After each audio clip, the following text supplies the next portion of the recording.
And thank you for joining us on At Issue. I'm H. Wayne Wilson. It was on August the 9th in Ferguson, Missouri that Officer Darren Wilson shot 18-year-old Michael Brown. It turned out in the aftermath in the investigation that Michael Brown was in fact unarmed.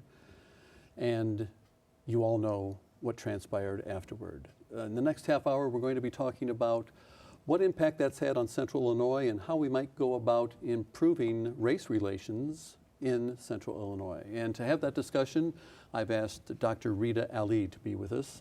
Dr. Ali is the chair of the the Advisory Committee on Police Community Relations in Peoria, and is also the Vice President of Diversity at Illinois Central College. Thank you for being with us. Thank you. And also joining us is Dr. Jamel Bell. Dr. Bell is the Chief Diversity Officer at Eureka College and was also a panelist down at Harris Stowe University or College? State College. College in St. Louis right after the incident in Ferguson. Thank you for being with us, Dr. Bell. Thank you. And with that, you were down to Harris Stowe on a panel. What was the purpose of the panel and what was your takeaway? The summit was actually hosted by Harris Stowe State College, and they invited community leaders and scholars from the St. Louis and surrounding areas to really try and offer some level of understanding and an outlet for conversation and a way for dialogue to really take place about what was happening in Ferguson. Harris Stowe, being right across the street from St. Louis University as well. It's very important to constantly have those types of dialogues, which we often have in the community. And so this was another way for them to offer that opportunity to do so. Number one issue? Number one issue was communication, keeping a dialogue open, the lack of dialogue that happened, and the lack of community relationships that have been built and maintained in the Ferguson area and across the city. I want to talk more about dialogue. I think that's important to race relations. It's probably at the core of race relations, yeah. But what was your initial reaction in terms of why did the killing of Michael Brown create such a stir when we've seen other similar incidents across the country that don't create that stir? What was it? First, I have to say, even this is the second time I heard you say that an 18-year-old Michael Brown got killed. And just by hearing that, I get the knot in my stomach. That an 18-year-old human being, young man, who was about to go off to college was gunned down and killed. He is no longer part of the community. He is no longer with his family. We lost a young man who was killed, who was unarmed, and he was shot down by police. So first of all, that's the reaction that I have just by you saying that, and that's the reaction that I had when I discovered of the story. And I can understand the deep-seated feelings that people in Ferguson and African Americans in particular, and people who care about young people's lives would have in reaction to a situation like that. It's just heartbreaking. That's the response at first, I think, is heartbreak and then anger. And I think that's important. So being a native of St. Louis and literally growing up right in the neighborhood next door to Ferguson, I had the same chill hearing about what happened. And on the day that it happened, I was receiving text messages and phone calls because now no longer living in St. Louis and working at Eureka College, people were wondering, have you heard about this?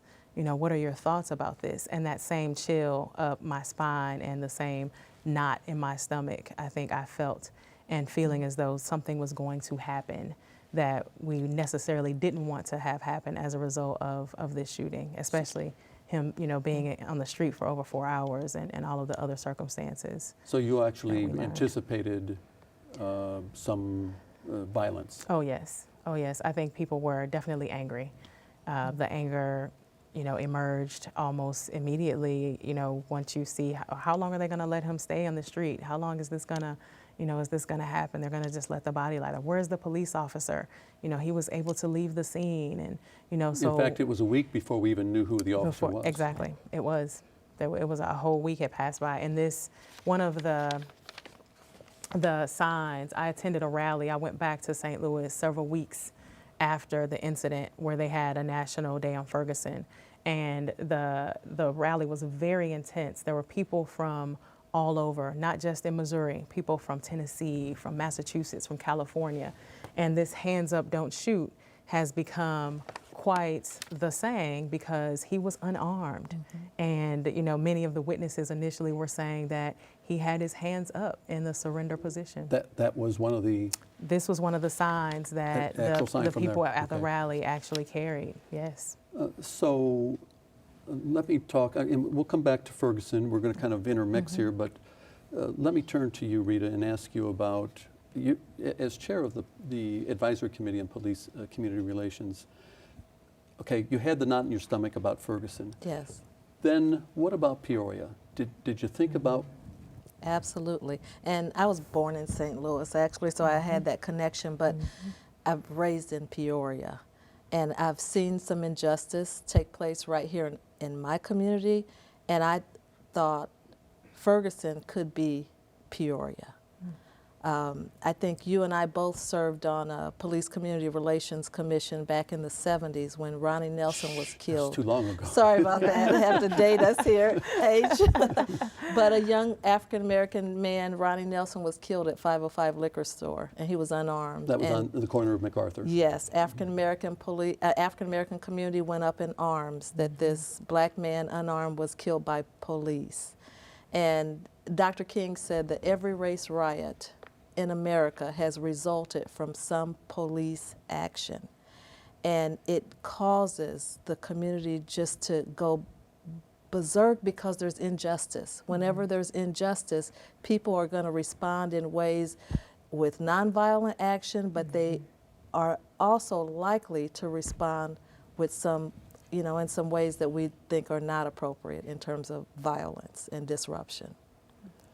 Does that violence and disruption achieve any goal, or is it just something that's been so pent up inside that there is no other way to express? I would say it's an outlet, and sometimes it actually has achieved a goal. And when we go all the way to South Africa, things didn't change until violence entered the picture. I'm not a proponent of violence. I'm a proponent of nonviolent social change. But there were times when people have been pushed to the point of violence in terms of defending their community. There have been times in America, there have been times in South Africa and other parts of the world where people have resorted to violence. And when you feel like there are systems of power in place that continue to disenfranchise you, that continue to strip you of your voice in the matter, and I think that's where you find people getting to the point where there has to be that outlet for the anger and frustration they feel. And I, too, being a proponent of nonviolent social change and action, can see where, especially for some young people who feel that their voices aren't being heard, that they would resort to that level. Let's talk about some of the underlying issues that might be behind this. First of all, the makeup of the police department. What is the makeup of the police department in Ferguson? So there are 53 Ferguson police officers, and about 3 or 4 of them are African American, in a community that since the 70s has become dominated predominantly African American. Yeah, and we should point out that in 1970, the census showed Ferguson as being 99% white, and today it is 67% African American. Yes. So 6% of, if I do my math right, about 6 point something percent. What's the approximate percentage of African Americans on the Peoria Police Department? It's less than 10%. The entire police organization is about 10% minority. But you look at the African American population in the city of Peoria, according to the last census, was 27%. Minority population in Peoria is about 30. In the city of Peoria is about 35%. So there's underrepresentation without a doubt. So is part of this that we talk about the mistrust of police, and you saw mistrust of police? Absolutely, absolutely. I think that's one of the drivers of some of the violence and of the disbelief that the police acted in a manner that was appropriate in this case and many others before it, and even a couple maybe since this has happened. And so, you know, one thing was the leaking of information and how that occurred, whether it was the release of the video. So there's a belief that there's not going to be impartiality, that there's not going to be an unbiased investigation by the police. And you have, you know, this another of the signs that the protesters and those rallying were, you know, holding up, saying that, you know, Darren Wilson had not yet been arrested and there had been no action. And as you stated earlier, we didn't even know his name for a week. And still to this day, as we sit here, we've not heard his side of the story from him or any representative on his behalf. Justice in this case apparently is moving very slowly. Indeed. Going back to the mistrust issue, is there mistrust in the city of Peoria of police officers? Absolutely, yes. We had our committee on police community relations had a retreat about a month ago at the police station. We all took a tour. We met at the time. It was hosted by Assistant Chief Jerry Mitchell, who is now police chief, who is an African American, our second African American police chief in the city of Peoria. But we identified the problems as it relates to police community relations in Peoria. The number one problem that we identified was distrust of the police. And we prioritized them. The third one, and I know I'm skipping over the second was actually that people didn't realize that our committee existed, and they didn't realize that if they were not satisfied with a complaint investigated within the police station, that they could bring it to our committee. But the third one, H, was that we need more diversity on our police force. So that's not an easy process. I mean, first of all, a candidate has to qualify through a number of tests, and it is a long process. Does your committee help in that regard? Well, we are encouraging a development of a diverse pool of candidates. I mean, it starts with the pool. You have to have minorities within the pool in order to hire them. So that's for starters. And then secondly, you have to be willing to outreach to the community. You have to be open to the hiring process. I think you have to improve the hiring process so that it's open to diverse hiring. And so there are some issues with the process that we're hoping to improve. This is a conversation that can be very broad in nature, and so I'd like to step outside of the boundaries that we've already established and talk about Eureka College for just a moment. Sure. We've talked about the difficulty in hiring police officers. You have your hands full. There are, and I'm going to use the term, precious few African Americans at Eureka College. How do you go about attracting an African American from anywhere to come to an environment like Eureka College? And the reason I ask the question is they want to see some diversity. Sure. And they're not going to see a whole lot on your campus. Right. And I think in terms of race and ethnicity, and so I'm always encouraging people to think broadly about diversity. So I do think that Eureka College does a pretty good job of making sure we have diversity in a lot of different ways. In terms of race and ethnicity, you're right. We have our hands full, but I think there are some common threads that, you know, connect some of the broader conversation we're having as well, which is that we have to be able to show that we're reaching out to areas like Peoria. And we have to be consistent in our efforts. And we have to be able to show that we have a caring community, which we do at Eureka College, but until you come and visit and you experience it, then it's very difficult to know that it exists there. And so I think that outreach piece, that communication piece has to be there. And we have to always make sure that we do understand that there may be cultural differences that we shouldn't hide from them, but we should celebrate those differences and make sure that we're offering a welcoming community. So that feeling of being safe, that feeling of knowing that somebody has reached out to you and welcomed you into the community, I think are all things that are really important in that process. An interesting concept. Celebrate cultural differences. Absolutely. Do we do a good job of that around here? We tolerate. Illinois? I think we tolerate fairly well. Well, tolerate and embracing are two different things. They are. Rita. They are. They are. I'm just speaking from my perspective. I don't think that we do enough to celebrate. I don't think that I think that there's more ways that we can connect. We're very separate in our communities, especially in the city of Peoria. There's those disconnects between the south side and the north side and the East Bluff and the North Valley and the white community, predominantly white community and predominantly African American community. There needs to be more connections made. So. Let me bring the conversation back to Ferguson for just a bit and talk about the response of police. You've talked to me, you grew up near there, Yes. You've talked to people who are still there. Right. How did the police do in general? I think the answer could differ based upon at what point in time from August 9th to today that we're talking about. I think there are some points in time when the police, made some good decisions. And for instance, and this is speaking to the last question that you asked about diversity and really understanding that there's value in racial and ethnic diversity, just like there's value in other types of diversity. So at one point in time after the violence and looting erupted, the governor brought in Ron Johnson to come in from the state police to handle crowd control.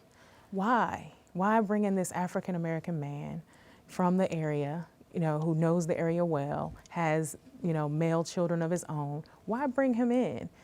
So that line of thinking has to be consistent all the time, where we understand that there is some value to people seeing someone who looks like them and having some shared experience. And so I think in that moment, that was a good decision.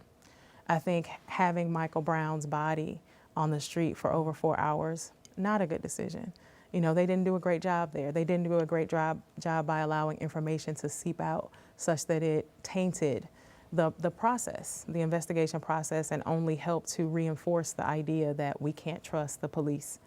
And then I think, recently Chief Jackson, delivered his online apology to the Brown family, the parents, and talking about how long the body was in the street.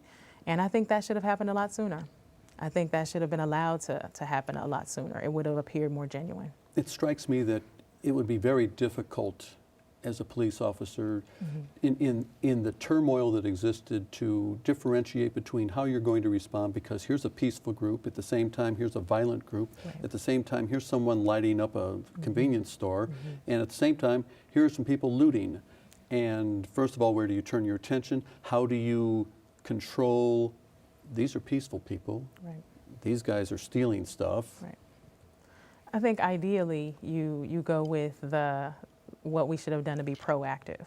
I think oftentimes too many of the things that happen are reactionary.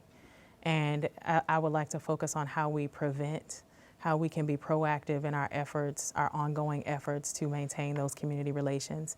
So if police have established these relationships prior to this incident, then maybe it's a little easier to manage. They have a tough job, no question about it, very tough job. And I don't think any of us would say anything otherwise.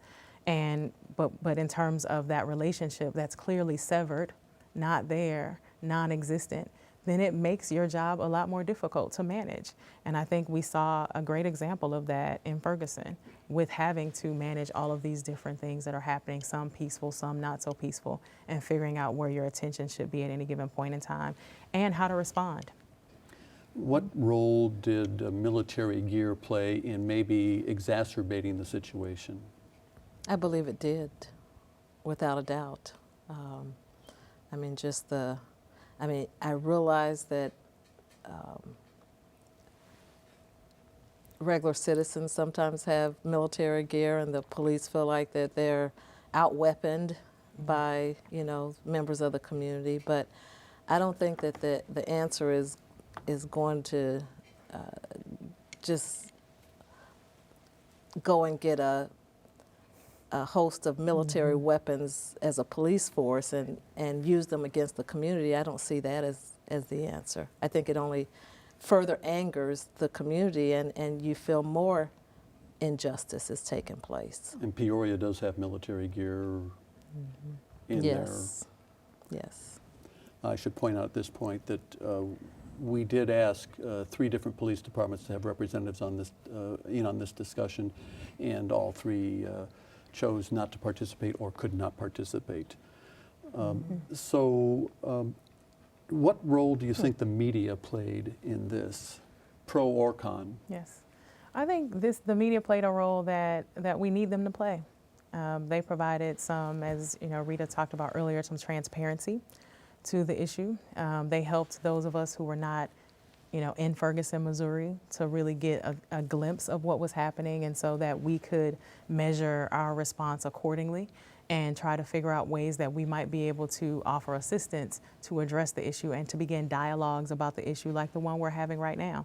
And so I think bringing that level of national attention to the issue that happened in Ferguson actually played a very key role in a positive way. And I think also kind of making sure that there's some checks and balances. This is what one of the concerns that I think community members often have, is that there's because of the power that police and law enforcement exert over a community, that there are no checks and balances. And I think media, for the most part in this situation, have provided a way for there to be that by asking some critical questions. And I would add that you pointed out that there were 3 agencies, police agencies, that couldn't or didn't participate in this discussion. And there has to be an interest on the part of the police to communicate with the public, with the community. I mean, that's part of the big problem. We need more dialogue. We need relationship buildings. We need more connections. And it begins with dialogue.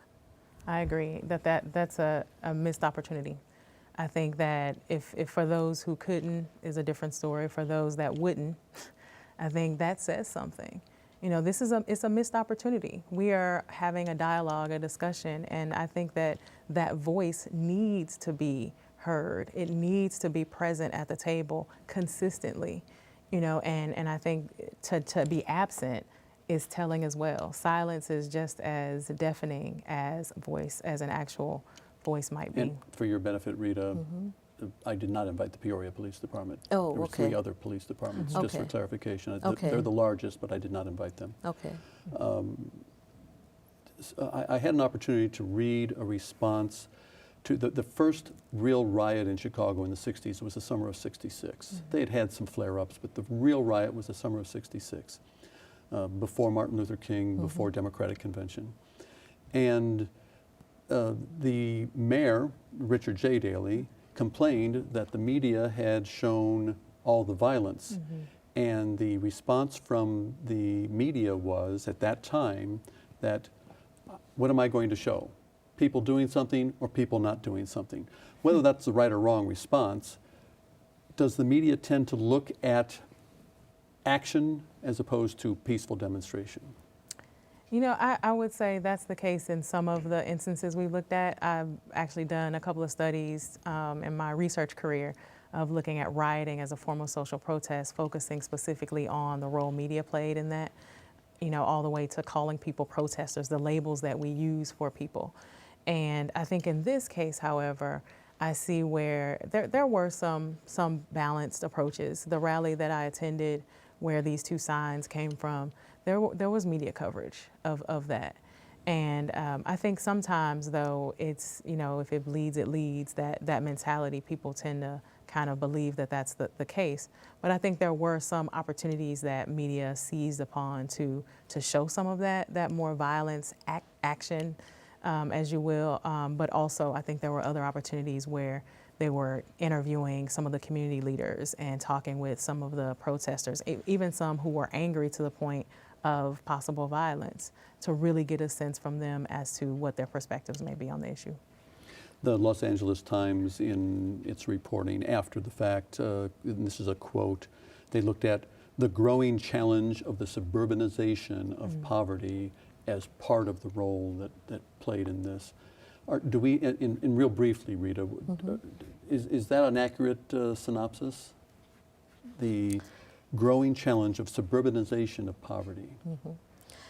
Poverty is a huge problem in our community, and I think jobs, lack of opportunity, they play into the frustration, lack of respect. I think sometimes plays some of the profiling that takes place, the over surveillance in the communities that take place. But I would say that poverty is definitely on the table, and it's intertwined into the issues that are faced within the African American community. And with that, I have to say thank you to both of you, to Dr. Rita Ali, Diversity Officer at ICC and the Chair of the Advisory Committee on Police Community Relations, and to Dr. Jamel Bell, who is the Diversity Officer at Eureka College. Thank you for the conversation. We hope that you continue that at home, and then join us next week for a special program. We will not have At Issue, but instead we will have a 1-hour debate between the two major gubernatorial candidates, Pat Quinn and Bruce Rauner. I will be asking questions of them along with 2 other individuals from Springfield. It will be hosted by Jack Titchener of WSIU, as the public television stations and radio stations of Illinois will bring you the debate between the two major candidates. Please join us next week at 8 o'clock on Channel 47.